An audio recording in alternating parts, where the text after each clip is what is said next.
IC, meron kaming inaantay na customer galing Bulacan. I-repair namin yung machine.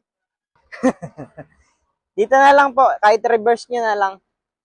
Lead nyo na lang po dito.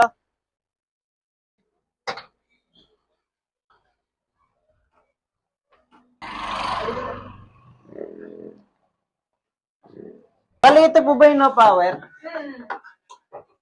Pagka naka-container po kasi, ang risk po kasi nun, di ba, syempre, tuloy-tuloy yung bagsak ng bean sa loob.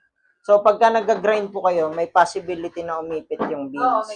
So, makikita nyo yan, minsan, walang lumalabas kasi naipitan na. So, ano mo siya, lilinisin mo po ulit. Unlike po sa ganyan, for example, naka 18 grams ka, pag salin mo, dapat ipump mo, 18 grams po ulit. Kasi pagka kumulang po yan ng, kunyari, 15 grams lang lumabas, automatic, sa susunod, yung may-ari. Hindi po siya nasisira. Bali, nakita niyo po siya, nagkakalawang. Opo. Pag dito po kayo nagsasali ng tubig, tapos nag-spill po siya dito, mababasa po dito.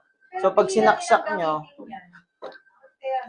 hindi, kasi kahit bihirang gamitin, kung nagsasalin po sila dito, kahit po patak lang po kasi, tapos pag sinaksak nila, ayan po, kinakalawang na po siya. Yung component niya, kinakalawang na. Yung ganito po, ina-upgrade po namin ng copper. Pag-risk lang po nun is, yung tunog po niya, medyo magiging maugong. Pero, okay lang po yun. Kasi yung ipapalit natin, pang matagalan na po siya. Ayusin natin. Para maging maayos na. Kasi sumabog.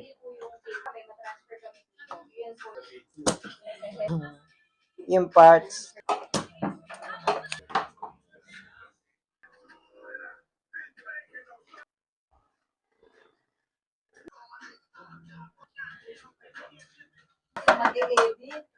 Ito yun sa...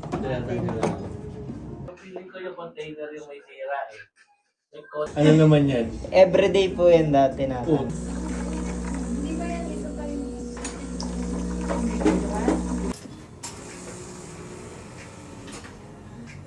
Konti lang naman kailangan.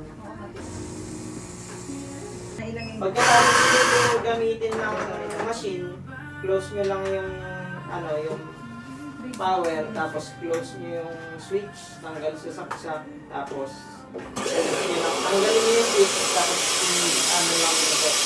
Close nyo lang hanggang sa mawala. Pag closing time po yun. So pagka nag-spin naman po kayo ng leak, dapat nag-spin din kayo ng tubig. After.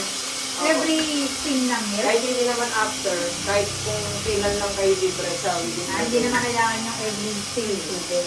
Wag lang yung talagang literal na Wala. diretso yung spin na tapos di kayo nag-spin ng tubig. Hindi naman siya matatanggal, at least malilesen po yung milk na residue. Yung machine dapat tinatanggal po sa saksak palagi. Pagka yung nagamit. Then yung tubig, pagka close na po kayo, dapat wala po siyang laman dito. Tatanggalin din. Kahit hindi nyo tanggalin yung water tank, basta walang laman na tubig. Kasi po, pagka meron tubig to, ang nangyayari po, tinitirahan ng langgam. Prone po siya sa mga insect. Kasi yung mga langgam, gusto nila na pinagtitirahan nila yung may pagkukunan sila ng tubig. Dati kasi yung langgam. Alam mo na yung buhay ng langgam.